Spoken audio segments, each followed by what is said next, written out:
سب سے پہلے تو یہ سنیے کہ مجھے بہت بہت بہت خوشی ہوئی، آپ لوگوں نے سبحان اللہ و بحمدہ 100 مرتبہ پڑھا، اور پھر SMS بھی آیا۔ جنہوں نے پڑھا ان کے لیے میں نے مدینہ منورہ میں بہت دعائیں کی، اور ایک خاص دعا کی کہ اللہ تعالیٰ ان کو اور ان کی قیامت تک کے آنے والی نسلوں کو ڈھیروں خوشیاں نصیب کرے۔ اس لیے کہ آپ کے پڑھنے سے مجھے خوشی ہوئی کہ چلو میں کام کر رہا ہوں، کوئی لوگ پڑھ رہے ہیں۔ نمبر 1۔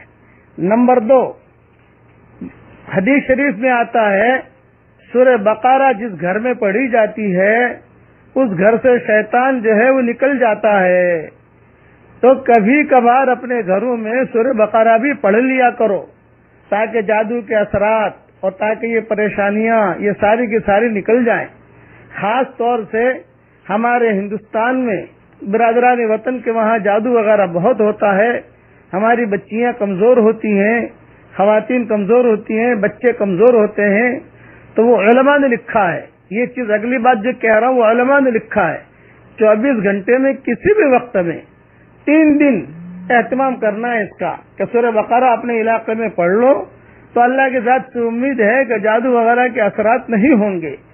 تو اس لیے اپنے آفس میں پڑھ لیجئے، اپنے گھر میں پڑھ لیجئے، پڑھوا لیجئے، 24 گھنٹے میں کسی بھی وقت آپ پڑھ لیجئے۔ لیکن یہ کہ سورہ بقرہ پڑھنا گھر میں، یہ تو حدیث صحیح حدیثوں میں آتا ہے کہ شیطان چلا جاتا ہے تو فائدہ تو سب کا ہی ہو جائے گا انشاءاللہ، اس لیے اس کا تھوڑا سا اہتمام کر لیں۔ علماء نے اسے بہت بہت مجرب لکھا ہے۔ اب ایک حدیث سن لیجئے مختصر۔ حضرت انس بن مالک رضی اللہ تعالی عنہ سے روایت ہے کہ حضور صلی اللہ علیہ وسلم نے ارشاد فرمایا، جس شخص نے مجھے دیکھا اور مجھ پر ایمان لایا تو اس کو ایک بار مبارکباد، اور جس نے مجھے نہیں دیکھا اور پھر مجھ پر ایمان لایا اس کو بار بار مبارکباد۔ یہ حدیث مسند احمد میں ہے۔ تو ہم نے حضور صلی اللہ علیہ وسلم کو نہیں دیکھا تو ہمارے لیے بار بار مبارکبادی ہے، اس لیے میرے ساتھ ایک مرتبہ کلمہ پڑھ لیجئے، اشہد ان لا الہ الا اللہ واشہد ان محمد رسول اللہ۔ تو یہ گویا کہ ہمارے ایمان کی تازگی ہو جائے گی اس سے۔ اللہ تعالی ہم سب کو ایسا ایمان عطا فرمائے کہ اس کے بعد کفر نہ ہو، اور ایسی ہدایت عطا فرمائے کہ اس کے بعد گمراہی نہ ہو، اور ایسی عزت عطا فرمائے کہ اس کے بعد ذلت نہ ہو، اور ایسی ترقی عطا فرمائے کہ اس کے بعد تنزلی نہ ہو، اور ایسا اللہ اپنا قرب عطا فرمائے کہ اس کے بعد اللہ سے دوری نہ ہو، اور اللہ ایسا ذکر کرنے کی ہمیں توفیق دے کہ اس کے بعد غفلت نہ ہو، اور اللہ تعالی ہمارے ایمان کی اللہ حفاظت فرمائے، اور اللہ تعالی ہماری دینی معاشرے کی، ایمانوں کی، مکاتب کی، مدارس کی، خانقاہوں کی، دینی ٹھیوں کی، دینی دعوت کے کام کی سب کی اللہ تعالی حفاظت فرمائے، اور قیامت تک اللہ تعالی حفاظت فرمائے۔ آمین آمین۔ والسلام علیکم ورحمۃ اللہ وبرکاتہ، وآخر دعوانا ان الحمد للہ رب العالمین۔ اللهم صل على محمد وعلى آل محمد كما صليت على إبراهيم وعلى آل إبراهيم إنك حميد مجيد.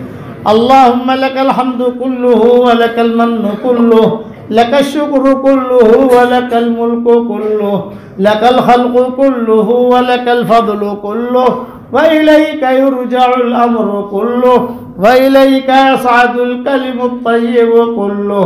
اللهم لك الحمد بالإسلام، لك الحمد بالإيمان، لك الحمد بالقرآن، لك الحمد حتى ترضى، لك الحمد إذا رضيت، لك الحمد بعد الرضا.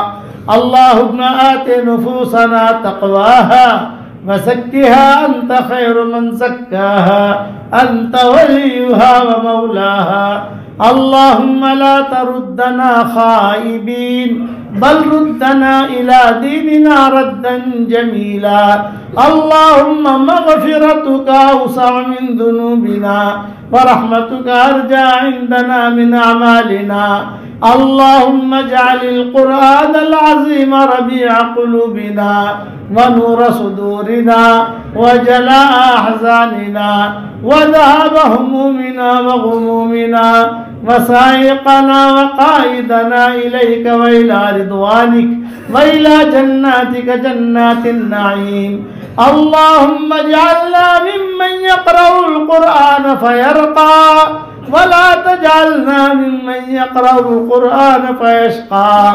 اللهم اجعل ثارنا على من ظلمنا وانصرنا على من عادانا ولا تجعل مصيبتنا في ديننا ولا تجعل الدنيا أكبر همنا ولا مبلغ علمنا ولا إلى النار مصيرنا ولا تسلط علينا بذنوبنا من لا يخافك فينا ومن لا يرحمنا.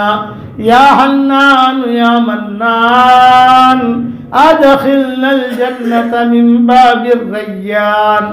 اللهم إنك قلت في كلامك وقولك الحق ادعوني يستجب لكم فدعوناك يا ذا الجلال والإكرام. اللهم إنا نعوذ بك من زوال نعمتك وتحول عافيتك وفجاءة نقمتك ومن جميع سخطك برحمتك یا ارحم الراحمین. اے اللہ ہمارے گناہوں کو معاف فرما. اے اللہ ہماری خطاؤں سے درگزر فرما. اے اللہ پورے تالی پورا والوں کو قبول فرما. ان کے قرب و جوار والی بستیوں کو قبول فرما. جتنا مجمع آیا ہے ان سب کو قبول فرما.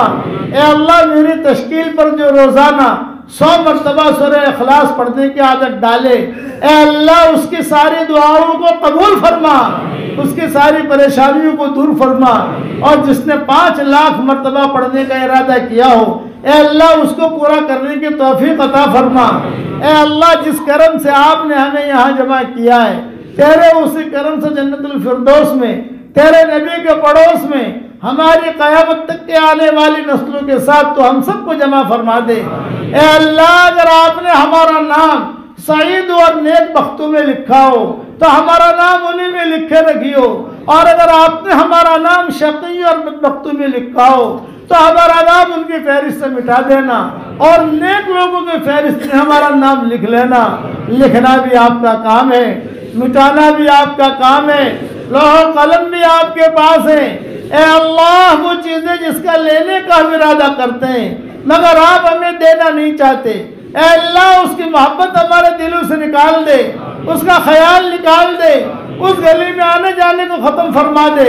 اور وہ چیزیں جس کا لینے کا ہم ارادہ نہیں کرتے مگر آپ ہمیں دینا چاہتے ہیں, اس کی محبت ہمارے دلوں میں ڈال دے, اور اس گلی میں آنا جانا عافیت سے ہمارے لیے آسان فرما دے. اے اللہ ہم سب کی جھولیوں کو ہدایت سے بھر دے, ہم سب کی جھولیوں کو امن و امان سے بھر دے.